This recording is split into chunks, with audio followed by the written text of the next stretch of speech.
প্রথমেই আপনাদের সাংবাদিক বন্ধু এবং প্রিন্ট মিডিয়া বন্ধুদের অভিনন্দন জানাই। আমরা অতি দুঃখের সহিত আপনাদের মাধ্যমে আগামীকাল অর্থাৎ 14 জুলাই 2024 যে আমাদের বামফ্রন্ট ত্রিপুরা রাজ্য কমিটির ডাকে 12 ঘন্টার যে বন ডাকা হয়েছে, তার পরিপ্রেক্ষিতেই আমাদের খোয়াই মহকুমা আমাদের পার্টি কমিউনিস্ট পার্টি মার্ক্সবাদী খোয়াই মহকুমা কমিটির ডাকে আপনাদেরকে এখানে আমরা আহ্বান করেছি। মূলত আসন্ন যে ত্রিস্তরীয় পঞ্চায়েতের যে নির্বাচনে সারা রাজ্যেই আমাদের পার্টির তরফ থেকে মনোনয়ন দাখিলের কাজ চলছে এবং বিভিন্ন জায়গাতে ইতিমধ্যে বিভিন্ন ব্লকগুলিতে মনোনয়নপত্র দাখিল হয়েছে। কিন্তু পরবর্তী সময়ে বা দাখিল করার সময় বা এর আগে যখন প্রশাসনিক মিটিং হয় তখন থেকেই আমাদের উপর হুমকি এবং বিশেষ করে বর্তমান যে সরকার বিজেপি তার নেতৃত্বাধীন তাদের যে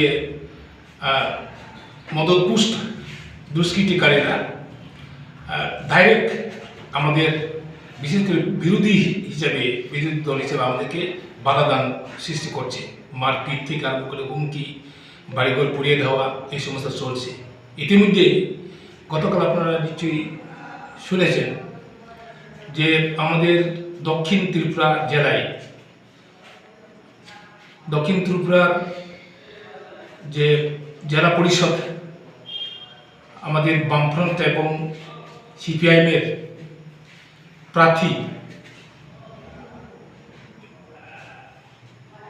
বাদল চন্দ্র শীলের উপরে যে ওনাকে নৃশংসভাবে কুপিয়ে খুন করা হয়েছে।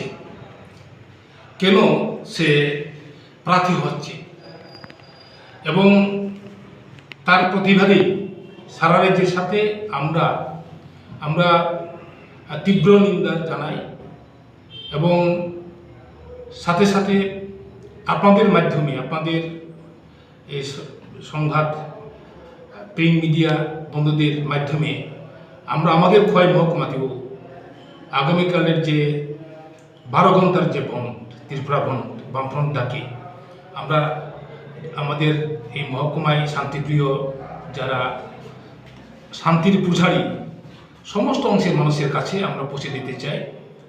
আমাদের বাজার, দোকানপাট ইত্যাদিতে যাতে বন্ধ রাখা হয়, যানবাহন যাতে বন্ধ রাখা হয়। আমরা চাই একটা শান্তি পরিবেশ ফিরে আসুক এবং একদলীয় শাসন ব্যবস্থা যে কায়েম করার জন্য যে জঙ্গলের যে রাজত্বের দিকে তারা দাবিয়ে নিয়ে যাচ্ছে, বিরোধী শিবিরের যে কণ্ঠকে স্তব্ধ করে দেওয়ার যে প্রতিবাদে আমাদের এই ভনত আমরা আপনাদের মাধ্যমে আবারও আমরা আহ্বান করছি।